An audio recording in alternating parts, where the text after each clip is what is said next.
Entendes o que estás lendo?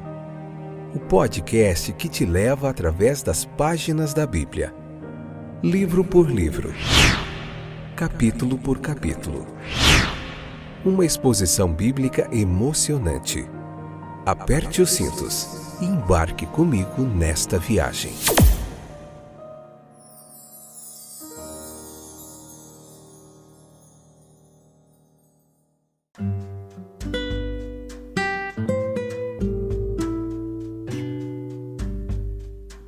Olá, meus queridos companheiros de viagem através das páginas da Bíblia. Eu sou o Fábio e esse é mais um fantástico, excepcional, fora de série episódio do podcast Entendes o que estás lendo? Atos capítulo 17, parte 1, episódio de número 843, 10ª temporada, joia demais. Deus é bom e que bom que Ele trouxe você até aqui. Hoje a gente atinge um marco importante na data de hoje que a gente está gravando esse podcast, 23 de outubro de 2025. A gente atingiu 10 mil streams and downloads no Spotify somente. No YouTube Studio a gente tem mais de 11 mil visualizações. Diante de tantas pessoas que têm milhões de visualizações e de seguidores, não tem importância. O importante é que a gente está alcançando corações, vidas, pessoas estão sendo transformadas pelo poder da palavra de Deus. Cerca de 91 países, mais de 5 continentes. Daqui, do quarto do meu filho, onde eu gravo esse podcast, eu fecho a janela, a porta, para aproveitar a acústica, somente com o celular, sem nenhum recurso, assim, super recurso, não, são coisas simples que a gente usa aqui para gravar, para editar, para produzir esse trabalho que tem alcançado muitas vidas de forma gratuita. Isso que é importante e alegra o nosso coração, porque Deus tem agido, trabalhado e nós somos apenas instrumento. Trazemos aqui mais de 30 anos de bagagem de ensino e aprendizado da teologia bíblica, e a gente se debruça sobre muitos outros comentaristas para trazer para você um trabalho pioneiro do que há de melhor num comentário bíblico em áudio, fiel ao texto, hermenêutico, exegese clara e objetiva. Hoje a gente vai falar da profecia, uma cumprida e outra não cumprida, aqui em Atos 17, versículo 1 ao 9. Leia lá, depois vem para cá, que Deus tem muita coisa boa para o seu coraçãozinho. Deixa eu respirar, né? Muito rápido, acelerado demais. Então, os versos aqui diante de nós, eles nos fornecem um outro material para reflexão. Eles nos apresentam trabalhadores cristãos que prosseguem com sua missão com paciência e consciência. Versículos 1 e 2 desse capítulo 17. A gente vê que os missionários explicaram aos cristãos a palavra, versículo 3. O versículo 4 nos fala de trabalhadores cristãos colhendo uma colheita espiritual abençoada. E o versículo 5 ao 9, dentre outras coisas, seguidores fiéis do Senhor, participando de seus sofrimentos. Veja, nós encontramos aqui uma grande profecia cumprida. Versículo 3 diz que, alegando que era necessário que o Cristo tivesse sofrido. Ou seja, era necessário que assim tivesse feito para que as Escrituras, versículo 3, pudessem ser cumpridas. Veja Lucas, capítulo 24, versículo 26, versículo 46. A morte do Messias foi a concretização das predições contidas nos sacrifícios judaicos, as ofertas pelo pecado, as ofertas pela transgressão e, notavelmente, a oferta do bode no grande dia da expiação, o cordeiro da Páscoa, etc. E de profecias como as contidas no capítulo 53 de Isaías. A lei teria permanecido fatalmente incompleta e a profecia não cumprida, se Cristo não tivesse sofrido como Jesus de Nazaré sofreu, se não tivesse morrido a morte que morreu. Veja, no Nazareno crucificado, a maior de todas as profecias havia se cumprido. Uma profecia inconsciente a ser cumprida. Versículo 6. Havia a linguagem dos reclamantes. Era involuntariamente profética, de fato. Eles declararam hiperbolicamente, como algo já consumado, aquilo que os embaixadores de Cristo estão empenhados em fazer, mas indicaram verdadeira e com gratidão o que o Evangelho da sua graça está fazendo. Está virando o mundo de cabeça para baixo. Nós podemos colocar os fatos em nossas mentes assim. Vamos lá. Primeiro, quando Cristo veio, o mal predominava em todos os lugares. As forças reinantes do mundo na época da encarnação não eram do Pai, mas do mundo. Dentro da nação favorecida e esclarecida havia hipocrisia, superficialidade, intolerância, falta de fraternidade e uma ilusão espiritual. Fora desse círculo havia superstição, ignorância, ateísmo, vício, crueldade. Todas as abominações em que um paganismo corrupto havia mergulhado. A linguagem, ela não descreveria a enormidade da condição do mundo. Nada seria de grande valia, senão uma revolução radical, a subversão de todos os pensamentos, hábitos, métodos e instituições existentes, virando o mundo de cabeça para baixo, reduzindo ao pó da humilhação tudo que estava no trono da honra. Segundo, o Evangelho de Jesus Cristo está destinado a derrubá-lo. Ele tem os meios adequados para fazê-lo. A verdade divina, a ajuda do Espírito Divino, uma instituição divina que é a Igreja Cristã. Ela possui o verdadeiro método, um método espiritual. Suas armas de guerra não são carnais, mas espirituais.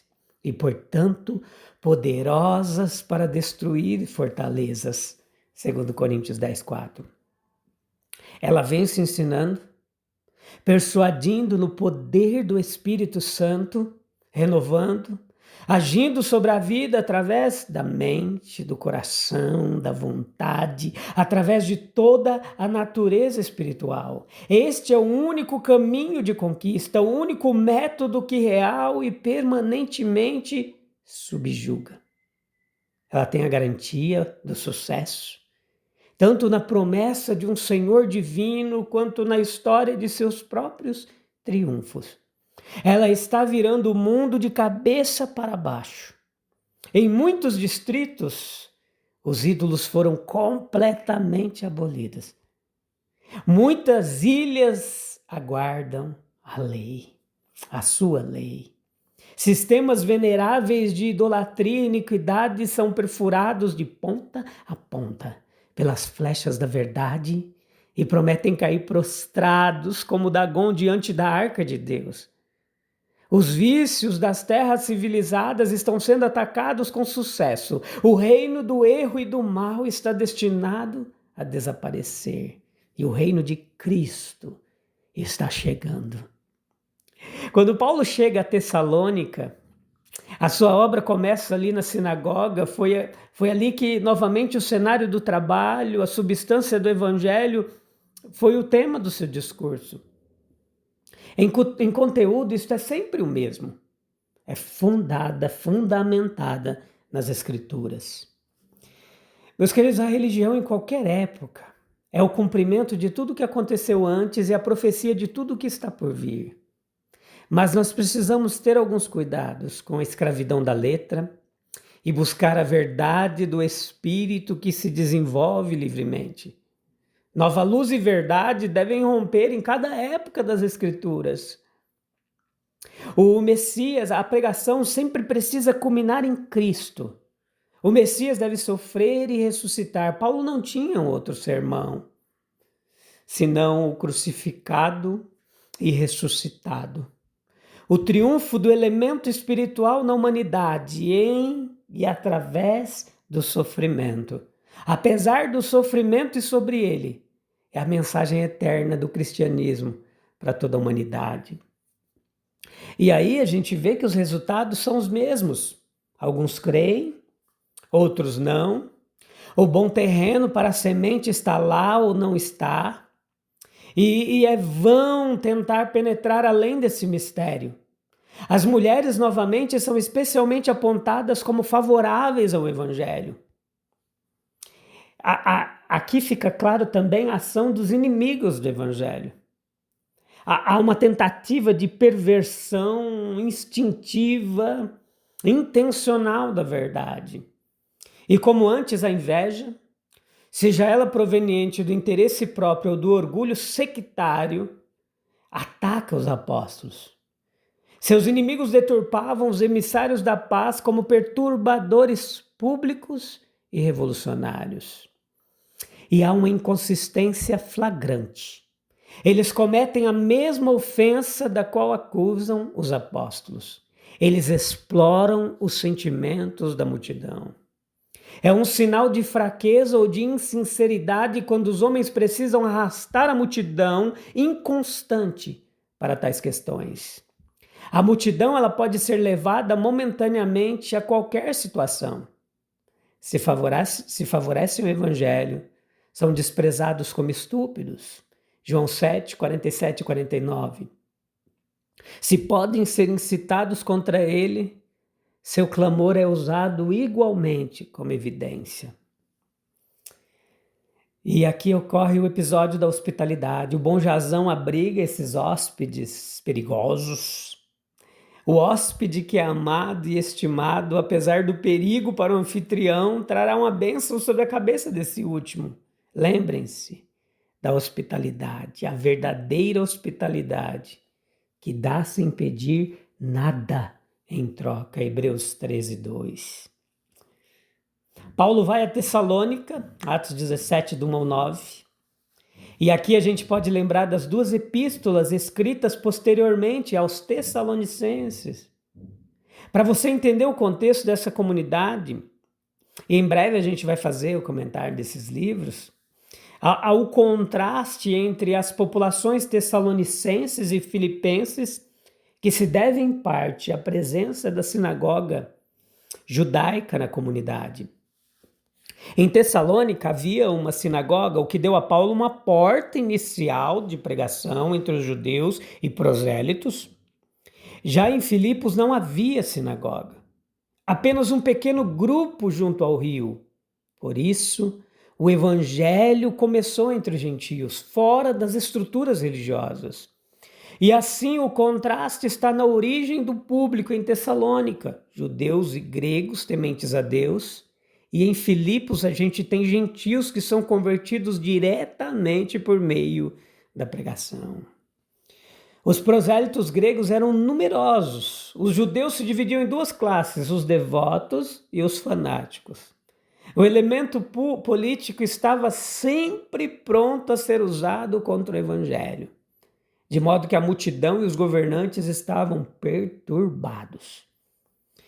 Considere comigo toda a narração do texto como uma oportunidade de vislumbrar o estado do Império Romano.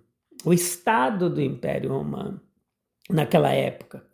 Havia os elementos de esperança presentes, a religião judaica, o culto na sinagoga, a abertura da mente dos gentios à investigação, e as duas forças da ordem romana e da cultura intelectual grega presente na sociedade.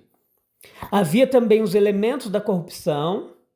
A plebe ali estava à mercê de homens mal intencionados que incitavam-os.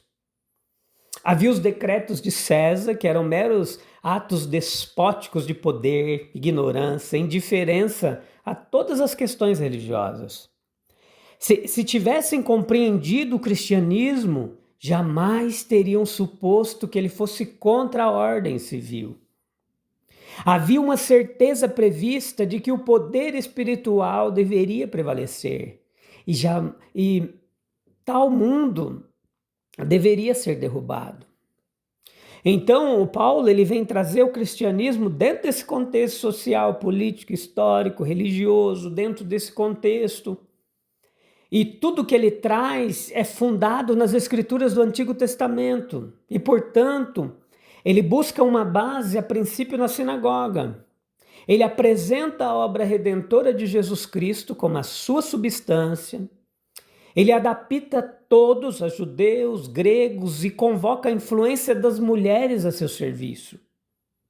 Embora seja paz, em contraste com o mundo, ela o vira de cabeça para baixo. Nós devemos ser calmos e ordeiros em nossos métodos, mas a gente pode esperar que forças espirituais irão provocar oposição. Mas o fim está na verdade. Outra coisa que chama atenção aqui no texto é quando a gente lê o versículo 10 ao 15 desse capítulo 17, a gente vê os bereanos, que são exemplos de nobreza, e tem como o estudo da Bíblia como um direito, um dever, uma ciência profunda. Generalizações precipitadas e opiniões fixas devem ceder diante de uma luz mais ampla. A fé que condena a investigação ou a interrompe em certo ponto ou tem medo de ir longe demais é uma fé cega.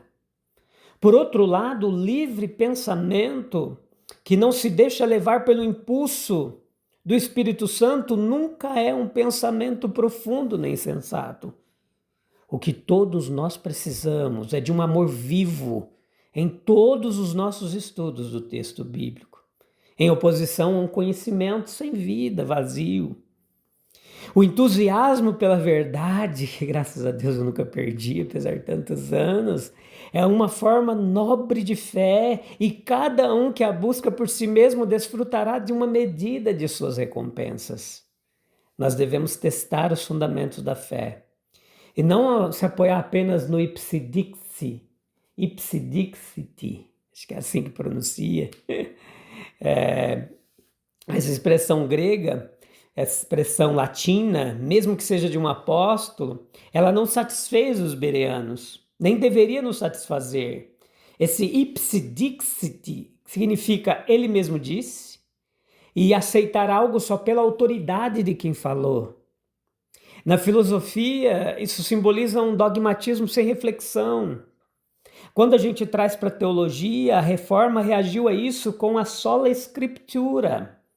Cremos não porque o homem disse, mas porque Deus disse. Então, quem, senão o próprio Cristo, poderia cumprir as profecias que apontavam para o sofrimento e a ressurreição do Messias?